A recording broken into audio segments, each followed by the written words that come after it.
Marie Thibodeaux, born 1801, died 1881, was a remarkable woman.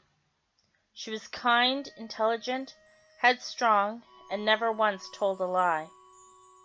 She was also a voodoo high priestess. She lived her entire life in New Orleans, establishing a reputation from an early age as a potent healer and clairvoyant. People traveled for miles simply to visit her apothecary, although many more sampled her legendary concoctions. By the 1870s, she had simultaneously become one of the most feared and revered figures in Louisiana. In 1881, a landowner named Jacob Parrish traveled to New Orleans from Baton Rouge. Parrish was vastly wealthy and devoutly religious, but possessed a morbid fascination for the occult.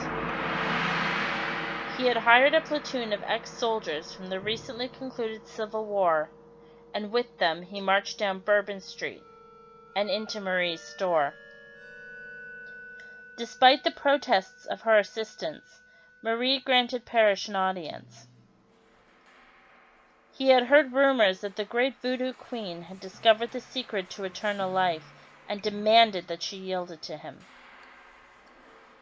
Never flustered, Marie corrected him. She had indeed discovered a ritual that would grant immortality, but only for a set period of time, 50 years to be exact. Once performed, the subject would rise again after his natural death, having no need for food, air, or water, immune to disease and utterly impervious to bodily harm. After 50 years had elapsed, however, the subject would die once more, never to rise again. Frustrated by this revelation, Parrish nevertheless knew her by reputation to be an honest woman, and would not pass up the opportunity to live beyond his natural lifespan. Marie agreed to conduct the ritual for him as long as he vowed to leave New Orleans permanently once it had been conducted. Parrish agreed, and the ritual was performed.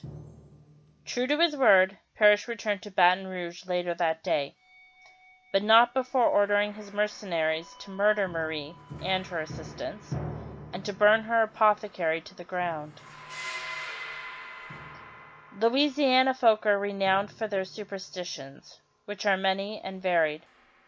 It was unusual, however, that dozens would later swear that they had seen disembodied shadows making their way, en masse, up to the Parrish manse that night. The following morning, the 15 mercenaries were found with their necks snapped as though they had been twigs. Parrish himself was discovered in his bed, wide-eyed and apparently terror-stricken, his throat torn out with such ferocity that the state coroner was forced to conclude that a bear had somehow made its way into his locked second-floor bedroom. The hints of black magic were not lost on locals, however, who promptly buried all 16 bodies in Magnolia Cemetery the following day. Marie Thibodeaux was a remarkable woman. She never told a lie, but that is not to say that she never withheld the truth. What she had not disclosed was that resurrection would not take place until 72 hours after death. When Parrish's grave was exhumed for relocation in 1953, puzzled excavators noted the singularly deep gouge marks found inside the coffin lid.